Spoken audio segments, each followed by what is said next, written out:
There's something about video games set in the Middle Ages, whether it be more reality-based or fantasy, having you go off and fight a dragon. You're basically living all of these stories you grow up hearing about, like King Arthur and all the great novels by Tolkien or George R.R. Martin. There's a reason people love this stuff. Hi folks, it's Falcon, and today on GameRanx, the top 20 new medieval games of 2023. Starting off at number 20, it is the Quinfall, an absolutely gorgeous looking new MMORPG with a 2,000 plus square kilometer world map that looks hyper realistic and gorgeous. Everything I've seen of this game just looks amazing. And knowing that it's a PvP and PvE MMORPG with a ton of customization, it sure looks cool. The Quinfall is coming to PC sometime this year.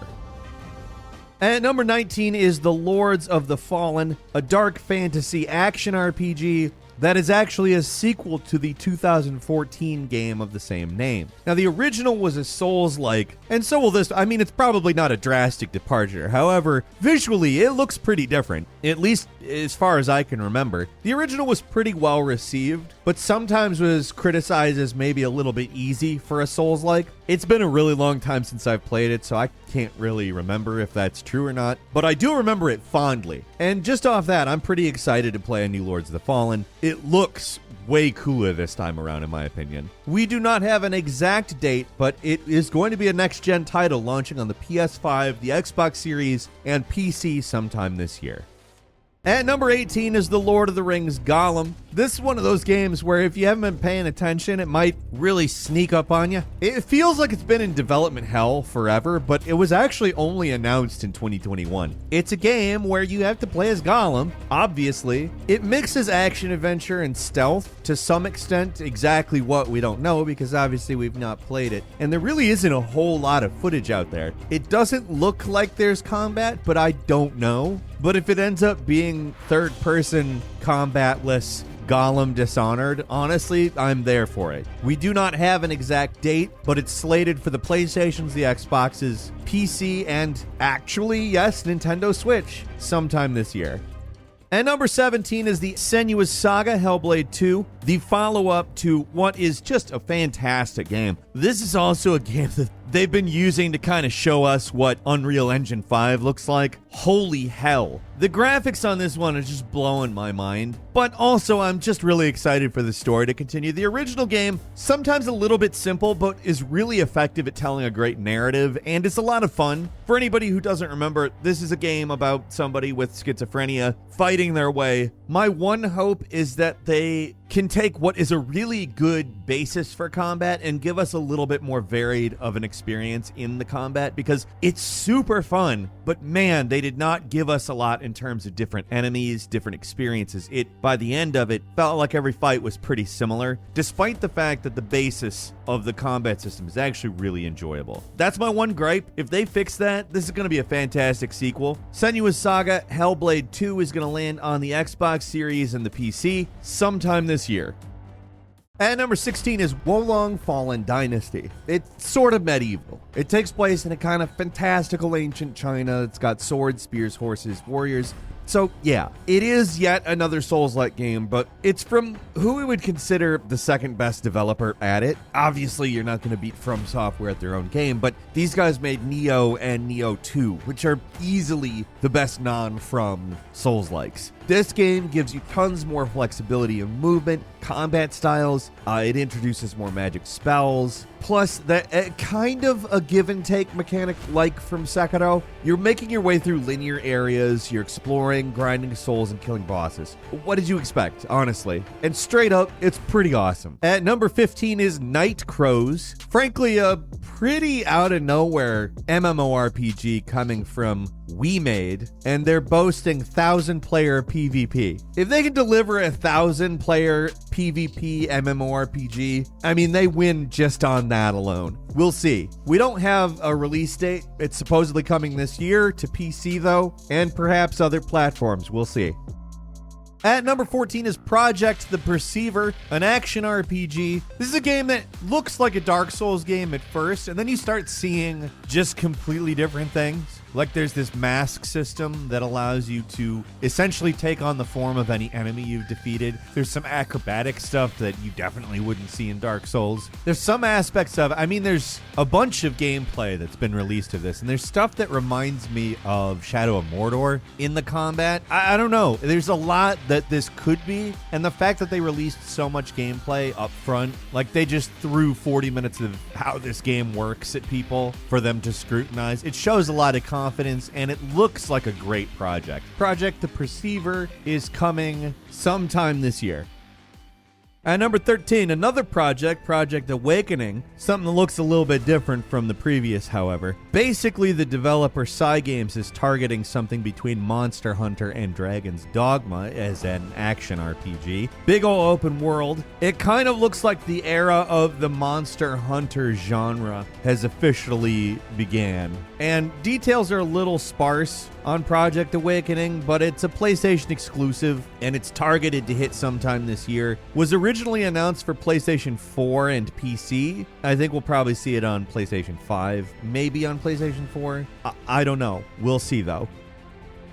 At number 12 is The Awakener Risen, an open-world action RPG set in a fantasy world, of course. It comes to us from Chinese developer Tenor Games. It's single-player, and it's pretty cool looking. It's certainly got a unique look to it. It reminds me of the mid-2000s type fantasy online game. But again, it's a single-player action RPG, and of course it was made now, so it looks significantly nicer. It looks a lot like Dragon's Dogma, and I'm not complaining about that at all. This is another PlayStation exclusive, so probably see it on PS4, PS5, but it's also coming to PC sometime this year. At number 11 is Gangs of Sherwood, a co-op set in a reimagined Robin Hood Sherwood forest. The idea is that the Sheriff of Nottingham has obtained Philosopher's Stones and is now very powerful. You are standing up against him. Up to 4 players can play co-op in this game. It looks really cool, honestly. It's got a kind of an arcadey look to it, and wow, is there not enough games that go for that nowadays. Gangs of Sherwood is coming to Xbox Series, PS5, and PC sometime this year.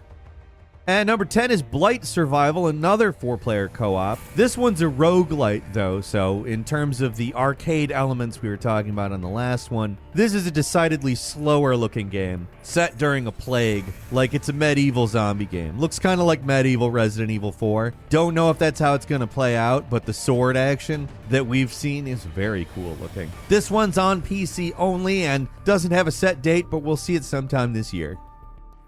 And number 9 is Manor Lords, a strategy game, city builder. Didn't expect we'd be talking about a whole lot of those, did you? Well, it's a pretty cool looking one, honestly. You got the whole range of strategy games here. Like I said, you got city building, you got an economy and social stuff, but more importantly, you got large-scale tactical battles, meaning this thing ranges from creating to destroying. That's everything that I need in a strategy game, and I'm really excited to see where this one goes. It looks cool as hell. We don't have a release date, but it's coming this year, and I can't wait to play it. And number 8 is SpellForce Conquest of Eo, a hybrid of a 4X strategy game and an RPG. At first breath, it looks a lot like an RTS, but it's actually not. Firstly, it is turn-based. Secondly, it's extremely story-heavy. It's oriented towards kind of tactical RPG stuff, but also turn-based strategy, 4X type stuff. I don't know. It's a different game. It's also one that has really mixed opinions. There are some people that think it's amazing and some people that think it's trying too hard. I think if that combination sounds interesting to you, it's definitely worth a spin, though. SpellForce Conquest of Eo is currently out on PC.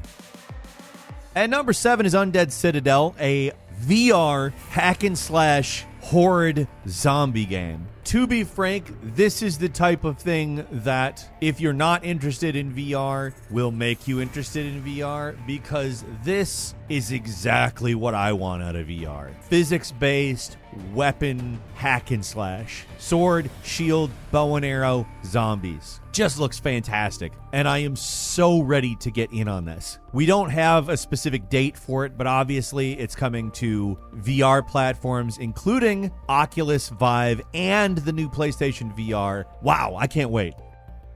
And number 6 is Dragon Age Dreadwolf. If you're aware of Dragon Age, you know what you're getting from this. I'm guessing it's going to be a much bigger game than the previous one because they're probably going to make it a point to do way better than the Mass Effect sequel, Andromeda, and Anthem. Dragon Age Inquisition was such a beloved game that did so much right. There's a lot riding on this, but I do think they have it in them to pull it off. It's coming to the PlayStations, the Xboxes, and PC sometime this year.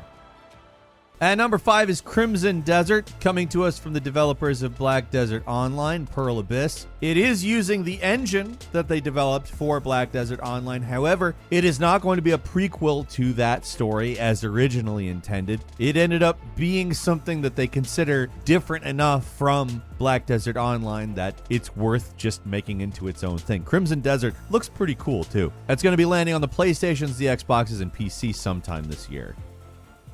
Moving on to number 4 is Assassin's Creed Mirage, set in the Middle East and giving us that kind of old school Assassin's Creed experience. This is something a lot of fans have been wanting for a long time because, yes, the recent large open world Assassin's Creed games have been fantastic, but they also have that Ubisoft open world crap. I'm excited for a narrative focused, slightly more streamlined Assassin's Creed game. It's kind of been something I've got a hankering for. I do hope they continue making the large ones, but I hope that we also get small ones now too. Hopefully Assassin's Creed Mirage is successful and we see more Assassin's Creed games along these lines. It'll be landing on the PlayStations, the Xboxes, and Windows sometime this year.